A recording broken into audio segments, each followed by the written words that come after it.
College ফেস্টে গান গাইছিলে তুমি, মানে এখনো তোমায় দেখি কলেজ ফেস্টে।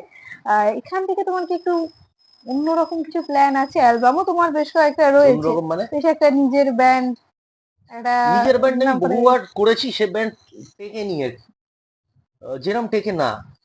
কারণ ব্যান্ড করার জন্য যে একটা কমন যাপন, কমন দর্শন লাগে বলে আমি বিশ্বাস করি।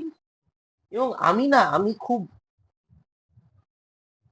আহ, সবার সাথে তো সেই যাপন হয় না, সবার সাথে মিউজিক্যাল টেস্ট বা অ্যাটিটিউডগত যে পার্থক্য। আমি আমার গান আমার কিছু কথা বলবো বলে গাইতে এসেছিলাম। এখন যেভাবে সময় চলছে, যে দ্রুততার সাথে চলছে, যে আহ, এখন তো গানই শোনে না লোকে, এখন তো রিল শোনে। 15 সেকেন্ডের গান হলে খুব ভালো হয়। রিসেন্ট আমি বোধহয় বেশ কিছুদিন আগে রূপম ইসলাম করেছিল 1 মিনিটের গান, ইনস্টাতে এরকম কিছু একটা দেখেছিলাম। সুতরাং সেই জায়গায় দাঁড়িয়ে একটা ব্যান্ড টেকানো, নতুন ব্যান্ড খুব 15-20 বছর সাসটেন করছে, তুই পাবি না নি।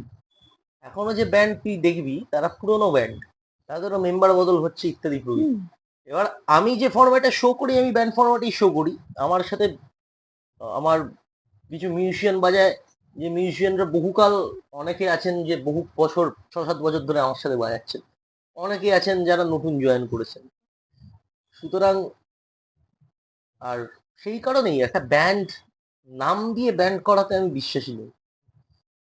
কারণ আমি যেটা মনে করি, ধর আমি একটা ব্যান্ডের কোনো একটা নাম দিলাম, ধর একটা ব্যান্ডের নাম দিলাম, আমার যেমন একটা ব্যান্ডের নাম ছিল রেজুভিনেটার্স, আমার একটা ব্যান্ড ছিল।